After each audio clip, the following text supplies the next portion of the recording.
Part 3. Marcus, the Skeptic's Path. Dr. Marcus Chun didn't believe in magic. He believed in plate tectonics, volcanic activity, and the measurable, predictable behavior of geological systems. Born in San Francisco in 1971 to Chinese immigrant parents, Marcus had survived the 1989 earthquake when he was 18. The ground had liquefied beneath his high school, and he had watched in terror and fascination as the earth revealed its power. From that moment, he knew he would spend his life understanding the planet beneath his feet. He earned his PhD in geology from Berkeley, then spent 15 years studying volcanic systems in Iceland, Chile, and Indonesia. He published extensively on geothermal activity, volcanic gas emissions, and the early warning signs of eruptions. He was rational, methodical, and deeply skeptical of anything that couldn't be measured, which made his friendship with Astrid Bergman all the more unlikely. They met in 2008 when Marcus was conducting a survey of geothermal activity beneath Vatnajökull Glacier.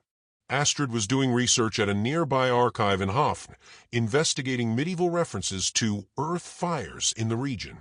She showed up at his field camp one evening, uninvited, and asked to see his thermal maps. "I'm looking for patterns," she explained. References in the sagas to places where the earth was warm even in winter, where snow melted in circles, where steam rose from the ground. Marcus, used to academic courtesy, shared his data. And to his surprise, several of Astrid's saga references corresponded almost exactly to thermal anomalies in his survey. "Coincidence," he said firmly. "They lived here. They would have noticed the same geothermal features I'm mapping."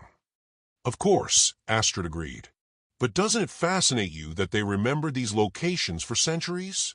That they gave them names like the Warm Door and the Earth's Breath? What if they understood something about these sites that we've forgotten? They understood that volcanic activity creates heat, same as I understand it." "Yes, but maybe they also understood something else." She looked at him with those sharp blue eyes.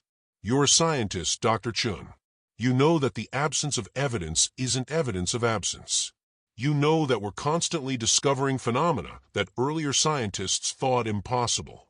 Despite himself, Marcus was intrigued. They began a correspondence that lasted 16 years. Astrid would send him references for medieval texts to geological features. Marcus would send her data that might correspond to historical events. They disagreed on almost everything. She saw mystery where he saw mechanism, magic where he saw magma. But they respected each other. When Astrid called him in December 2024 about the thermal anomaly at Vatnajökull, Marcus's first instinct was to refuse. He was busy, he had other projects, and he suspected this would be another wild goose chase. But something in her voice stopped him. "Marcus, I'm 73 years old. I don't have many expeditions left in me. And this is different. The heat signature appeared overnight. It's perfectly circular. And it's in the exact location of one of Eric's vanished settlements." "Geological processes don't create perfect circles overnight," Marcus said slowly. "I know. That's why I need you.